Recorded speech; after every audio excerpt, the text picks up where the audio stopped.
Welcome in, everybody, to this Kansas City Chiefs post-game live stream presented by Bleacher Report. I'm your host, Michael Darcy, and I'm joined by my co-host, Joey Segura. And over the course of the next 25 to 30 minutes, we are going to break down the Kansas City Chiefs' 27-20 victory over the Minnesota Vikings. A wild ending to this one. Mike Dana sacked Kirk Cousins with 5 seconds remaining, and the clock expired. They were going for a Hail Mary to tie the game.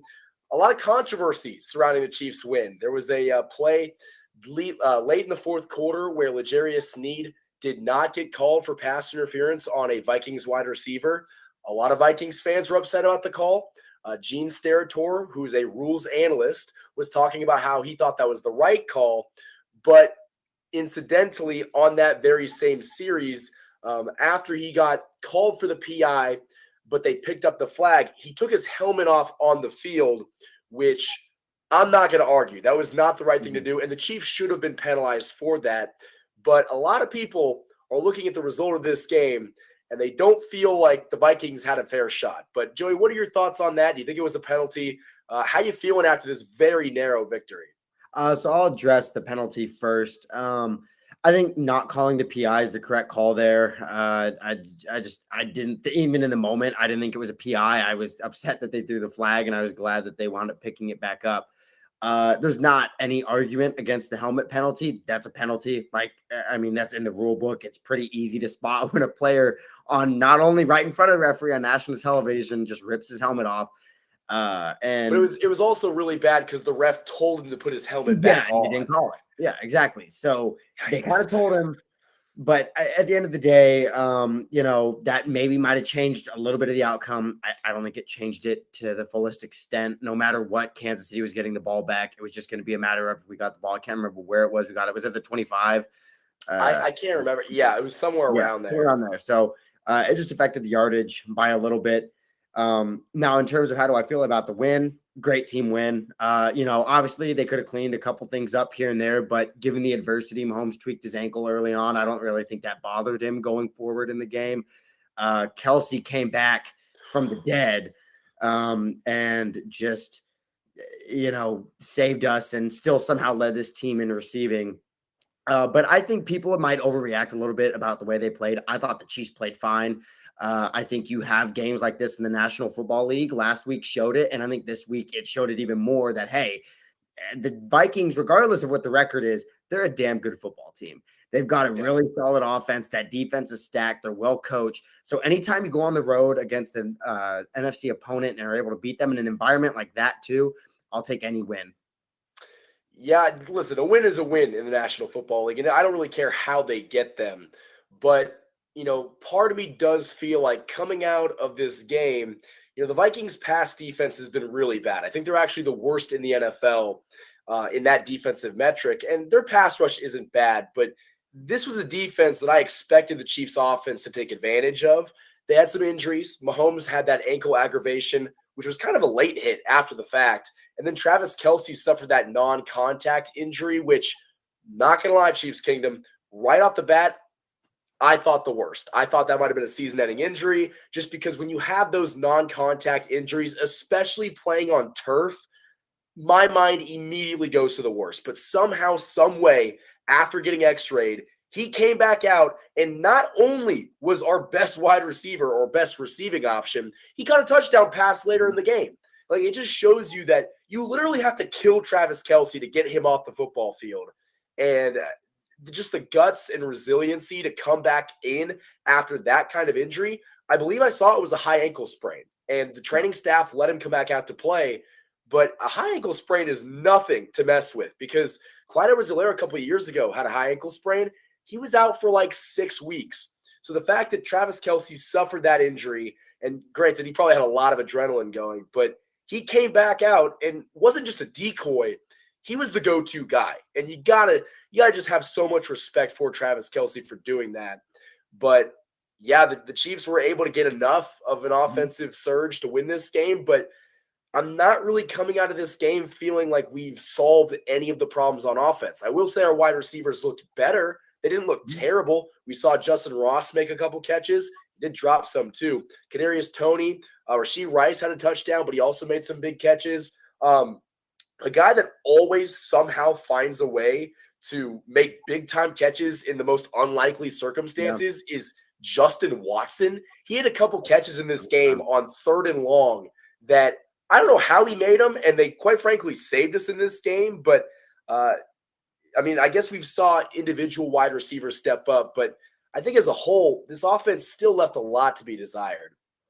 Definitely. And, you know, I don't want to ever talk badly about the Chiefs players. I support them all completely. You know what I mean? I just want to see us succeed.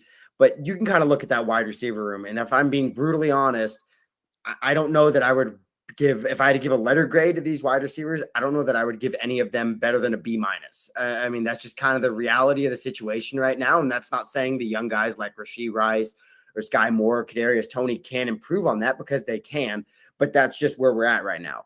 And I told you this during the game, when Kelsey gets hurt, that's when all the questions start coming back up, because all of a sudden you have who, in my opinion, I don't care about receiver or anything. I think Kelsey's a top 5 receiver in football, period. I don't care if it's a tight end or wide receiver, possibly top 3.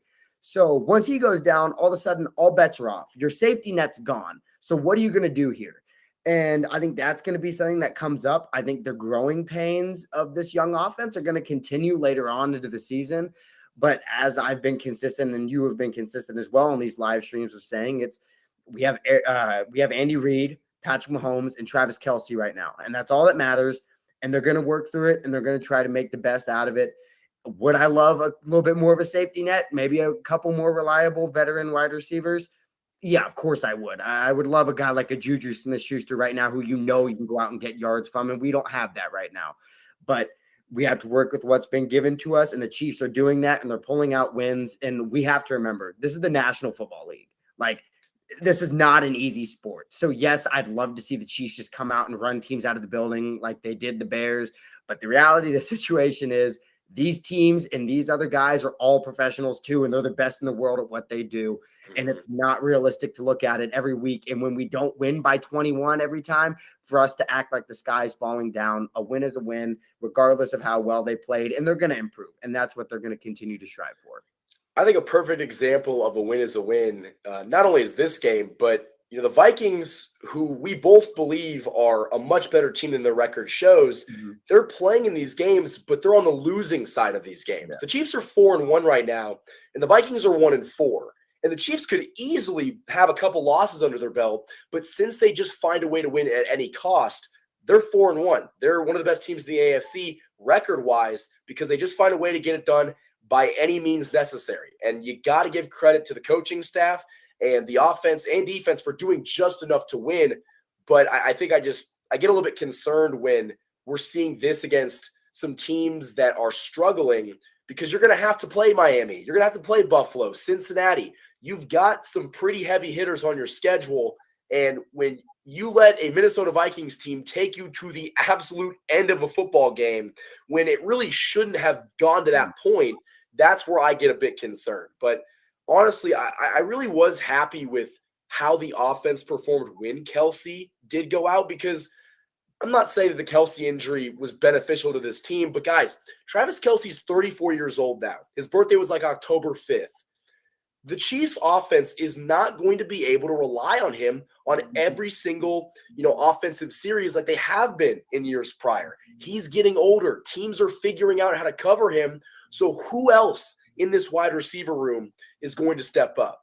And I think we saw guys, maybe not have an explosive game, but Rashee Rice is starting to come on. I'm reading some of the comments. Justin Ross had a catch that, looked like a catch a first-round pick would make. He did drop a couple of balls, but, we're starting to see progress there. And he's making the team, like, he's on the offensive sheet, like he's on the field when the offense is performing. Because I've been seeing him on special teams, haven't seen him with the offense and getting snaps. But even let's talk about the MVS thing really quickly. Guys, when you're playing with Patrick Mahomes, if any wide receivers are watching this video, you never stop. You never, ever stop running your routes. Mahomes ended up overthrowing to the back of the end zone, but it's because MVS stopped, and if he didn't stop, that's a touchdown catch. Yeah, no, I mean, exactly, because when I watched it live, I wasn't really paying attention to MVS routes. So you just see MVS kind of standing there at the end, beginning of the end zone, and Mahomes just looks like he threw it away. Then they show the replay of it, and it would have been the easiest touchdown we had that entire ball game. Yeah. Aside from obviously the Kelsey one, we just handed one right there. But I mean, it's a play like that, and that's what a guy like MVS, I don't expect that from, especially just because he's more of a veteran than these younger guys. And, that's not a knock on MVS. I mean, it was one play, every player is going to have a down play here and there, whatever. But I can't agree with that more. And I think that's what these young guys need to almost learn is once Mahomes trusts you, man, he's going to slang that thing to you. He's going to throw you the ball. You're going to get it. He's going to make sure that you get the ball in your hands as long as you do your job. And it's just really about building that trust with him. And I think the receiver right now that you can tell they're building trust with is Rashee Rice. I think that Rashee Rice is getting involved a lot more. He had what was almost 2 touchdowns in the Chicago game, and today finally got in there. And also the other young receiver I want to give props to that I know social media had been talking about all summer was Justin Ross. And yes, he had a couple drops here and there, but let's cut the kid some slack. It was his first real game where he was getting a decent amount of snaps. So I don't expect anything else, but he went in there. He had a couple catches, made some nice plays, and it's great to see Justin Ross finally in the NFL affecting the game a little bit. And that's why I hope that this game was almost the first sign of good things to come, because the Chiefs wide receivers are going to have to step up. Whether Travis Kelce is good to go or not next week, he's going to be good to go. But, I think that injury, even though he was only out for probably, 6-7 minutes at most. Like, he was not gone for very long, but I think it kind of shows you that the Chiefs need to become less reliant on Travis Kelce. I know that I'm reading the comments right now. I'm not going to read that name, but he said, a win is a win. Young and dumb fans are cute. I want to address this. I don't care what happens as long as the Chiefs win the game. I would rather be talking about things that the Chiefs can improve with a win under our belt than things the Chiefs need to improve on with an L. At this point, you need to collect wins. The Chiefs handled business. They won this game against an NFC opponent on the road. That's all that matters. Are there things they need to improve on? Absolutely. But look at the Denver Broncos and the New York Jets right now. They're fighting it out for who's going to be 2 and 3 and not, 1 and 4. So I think go ahead. I think that mindset is perfect for the playoffs, because if you want to apply that in the Super Bowl, the Eagles were scoring on us at will. That we couldn't stop the tush push, not that anyone can. But if we're going to use that logic, it was technically an ugly win. It really was. If you want to talk about, most playoff games are ugly wins. So it's about getting in there and working hard and making sure you're prepared for those kind of games. And nobody's better in the NFL than Patrick Mahomes is right now at grinding out those tough games. So like I said earlier, of course, I'd love to see us win by 40 every single game. That's fun. But that's not the realistic view of the NFL. That's not how this league works. I mean, Tom Brady's a 7-time champ, and he had multiple Super Bowls where they were gross games. The most notable one was the one right before we were in it when he won scoring 10 points. Like, that is a horrible game on paper, but guess what? It was enough to get the ring, and that's all that matters in this league, and that's all that's going to matter. And so when you have a tough game like this, it's just preparing you for that. Yeah, and it's just, guys, Tom Brady won ugly for so many years, and the Chiefs are doing the exact same thing. I understand that we would like to see them, beat the brakes off of a team, but they beat the brakes off the Chicago Bears, which, granted, the Bears are a lot worse than the Minnesota Vikings. But we know they have that potential. But then again, blowing a team out is not realistic, because even if you go back a couple of years ago when the Buffalo Bills were blowing everybody out, guess what? That didn't prepare them for close games. The Chiefs winning all these close games is what prepares you to win in January and in February, because those are the games where they're going to be close and you need your defense to make a stop. And kind of like how this game ended, when you had one play, you needed one stop. Mike Dana came around the edge, got that sack, ball game over, we win this game. Those are the kind of moments that a team builds on, and that is how you have postseason success. So I think that you really have to have that a win is a win mentality. Now, you can't have that mentality and not address any of your flaws. The Chiefs still have flaws, and they need to correct some of those things. But I do think that our wide receivers are starting to show something more in terms of production than they have in weeks prior. And, this defense, man, I might transition. Well, actually, let me read the offensive stats before we transition to the defense. Patrick Mahomes was 31 of 41, throwing for 281 yards and 2 touchdowns. Didn't throw any interceptions. Got close a couple times, but he didn't throw any interceptions. The receiving stats, Travis Kelce, the guy with the right ankle problem, still was our team's leading receiver with 10 receptions for 67 yards and 1 touchdown catch. Justin Watson had 2 catches for 56 yards. Rashee Rice had 4 catches for 33. The newcomer, Justin Ross, had 2 catches for 28. Kadarius Toney had 5 catches for 26. Noah Gray had a couple tough catches for 21.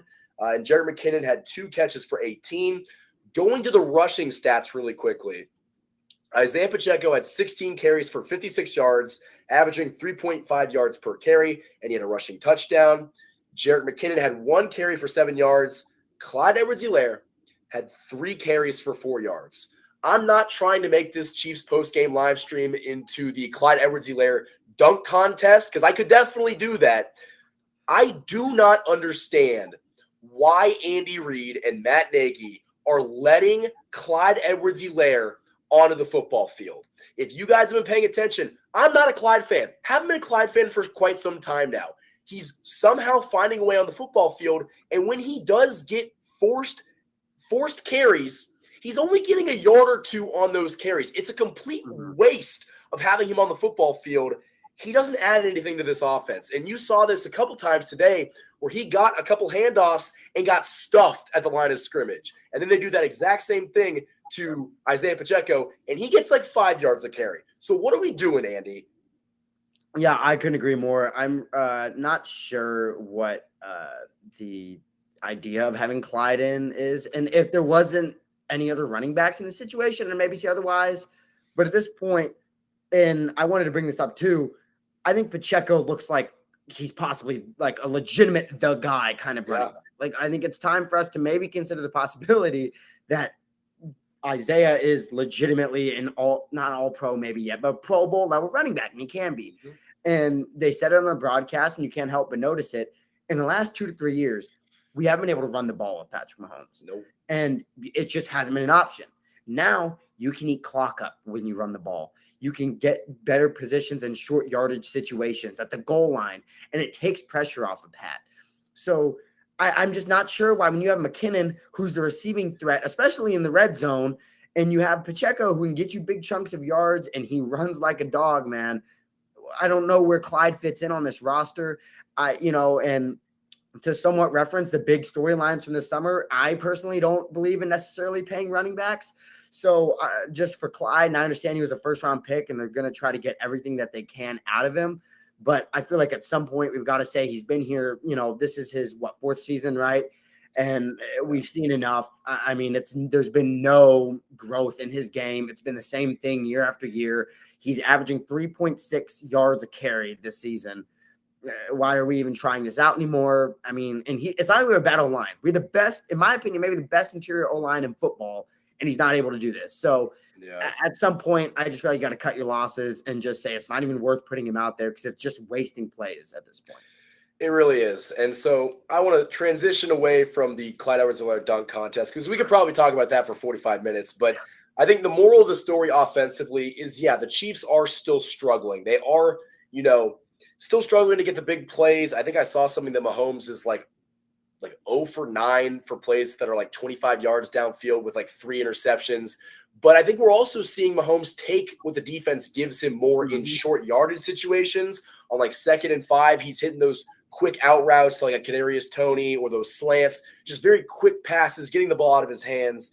But I also think these wide receivers are starting to break through.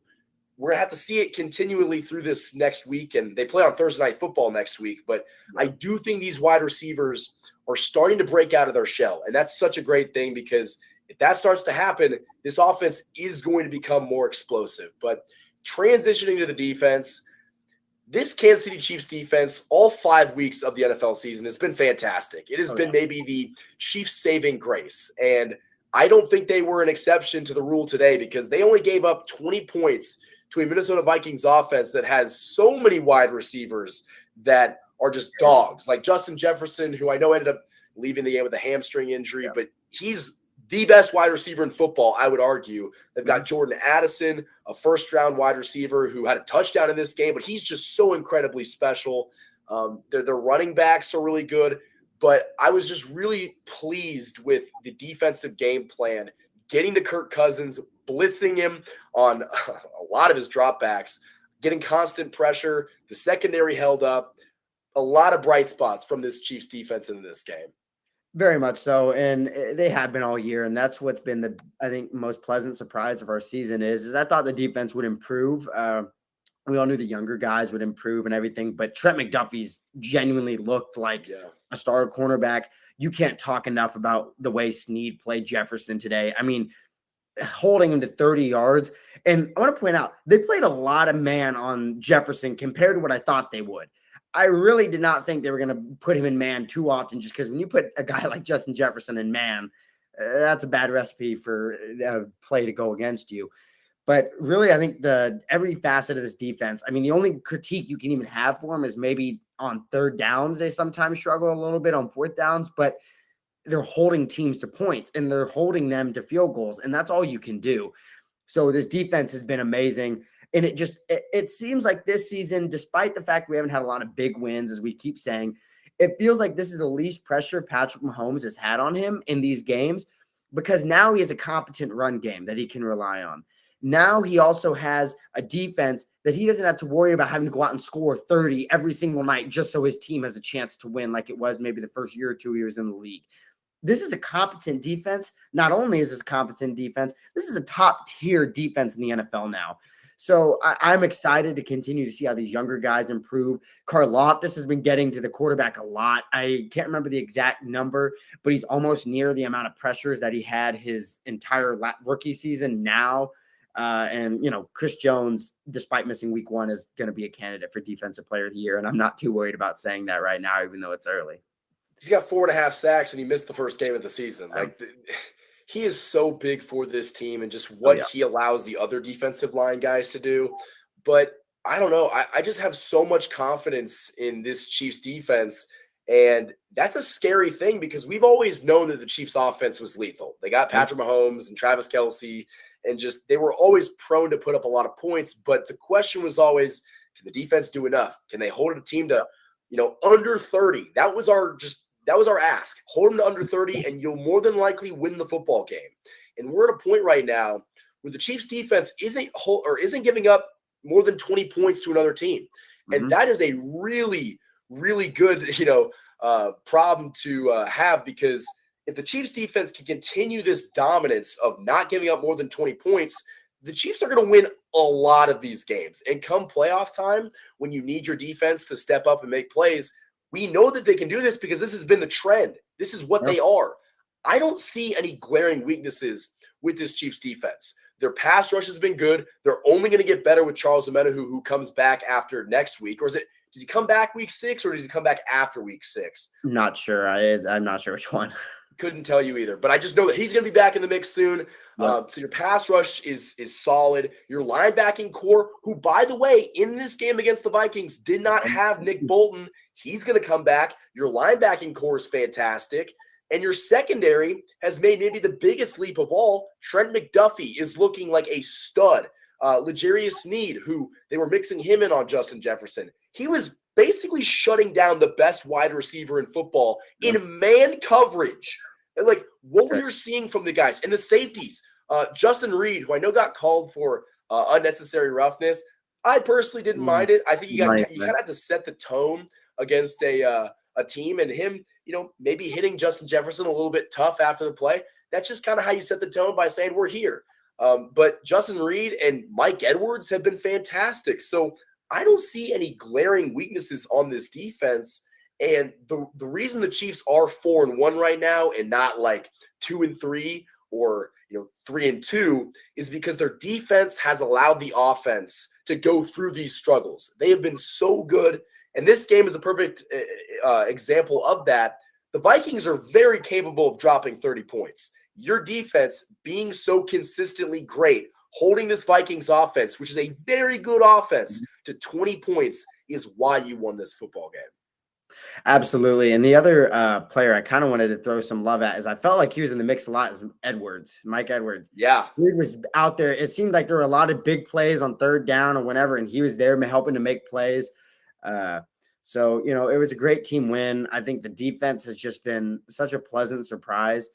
And I think we all thought they would probably wind up being about middle of the pack if you were to look at the projections of people. I don't think anybody thought they were going to be especially bad, but not great either. It always seems like that Chiefs defense is doubted no matter what, just because of Andy Reid being there.